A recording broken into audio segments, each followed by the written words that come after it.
Hello, ఈరోజు మన recipe ఏంటంటే గులాబ్ జామ్. దానికి ముందుగా షుగర్ సిరప్ ప్రిపేర్ చేసుకోవాలి. ఒక చిన్న కప్పు షుగర్కి 3 గ్లాసెస్ వరకు వాటర్ పోసేసుకొని ఇలా షుగర్ మెల్ట్ అయ్యే వరకు తిప్పుకుంటూ ఉండాలి.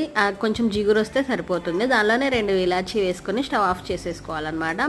గులాబ్ జామ్ పిండి ఎలా ప్రిపేర్ చేసుకోవాలో చూద్దాం. ముందు పిండి మొత్తం ఒక ప్లేట్లో ట్రాన్స్ఫర్ చేసుకోవాలి. కొంచెం నెయ్యి అండ్ కొంచెం పాలు లైట్గా అప్లై చేసుకున్న పిండిని పైపైన ఒత్తుకుంటూ పిండిని ప్రిపేర్ చేసుకోవాలి. మూతతో కవర్ చేసుకొని ఒక 5-10 మినిట్స్ ఉన్న తర్వాత రౌండ్ బాల్స్ లాగా ఈ విధంగా చాలా కేర్ఫుల్గా చుట్టేసుకొని పక్కన పెట్టేసుకోవాలి. నెక్స్ట్ ఆయిల్ చాలా తక్కువ హీట్ చేసుకోవాలి అండ్ సిమ్లోనే ఉంచుకోవాలి. ఒక్కొక్కటిగా వేసుకుంటూ ఈ విధంగా ఫ్రై చేసుకోవాలి సన్న మంట మీద. అండ్ ఆయిల్ అయితే చాలా హీట్ తక్కువలో పెట్టుకోవాలి. ఈ విధంగా చేసుకొని ఇంకా మనం బయటికి తీసిన కలర్ కూడా ఇంకొంచెం చేంజ్ అవుతాయి. సో కొంచెం ముందుగా ఆయిల్ నుంచి బయటికి తీయడం అయితే చాలా బెస్ట్ అనమాట. ఇవి వెంటనే షుగర్ సిరప్లోకి డ్రాప్ చేసేయాలి. ఇంకేమంది, సూపర్ ఎమ్మీ గులాబ్ జామ్ అయితే ready. Please share and subscribe.